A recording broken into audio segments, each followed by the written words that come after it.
Asian Longhorn Beetles are threatening Ohio woodlands, and tonight there's a warning about them. A tri-state county says it has to cut down 50,000 trees to save the forest. Sayed Shabir is live in Claremont County's Tate Township on the front line of the battle against the beetle. Sayed?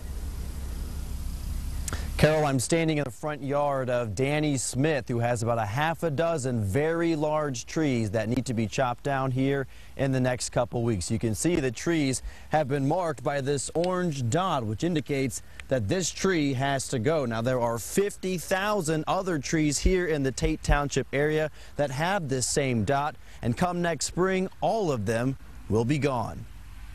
One, two, there's like 7 of them down through there. They said they're all coming out. Danny Smith has spent his entire life in the Tate Township area and the past 15 years at his home here off Swings Corner Road. The news of losing 50,000 trees isn't sitting well. They're cutting down trees everywhere in this neighborhood, in the people's front yards, tree lines, everything. They're taking it all out. I can't even imagine what this is going to look like if they take out all the trees they were talking about taking out. The widespread demolition is caused by an insect slightly bigger than a quarter.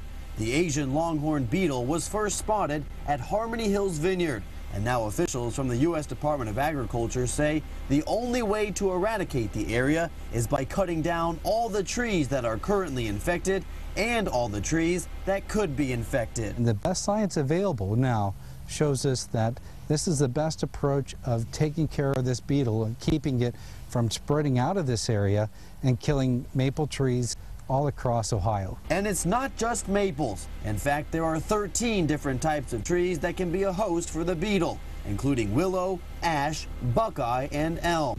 The only good news from the USDA is that the oak trees will not be touched. Still, Smith remains concerned that his front yard may never look the same. I'm a little afraid that they'll make a mess and probably won't be back, or have somebody, a contractor, come in and won't do a very good job of cleaning it up, or I just don't see anything good coming out of it.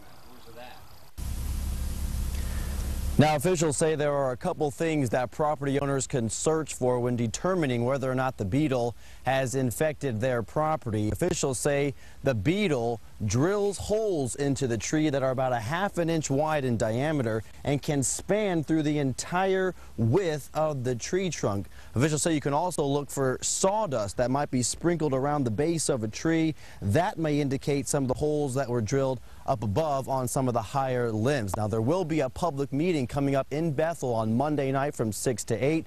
There, some of the property owners can voice their concerns and ask questions, but at this point, these trees will start to be chopped down in 2 weeks. Carol?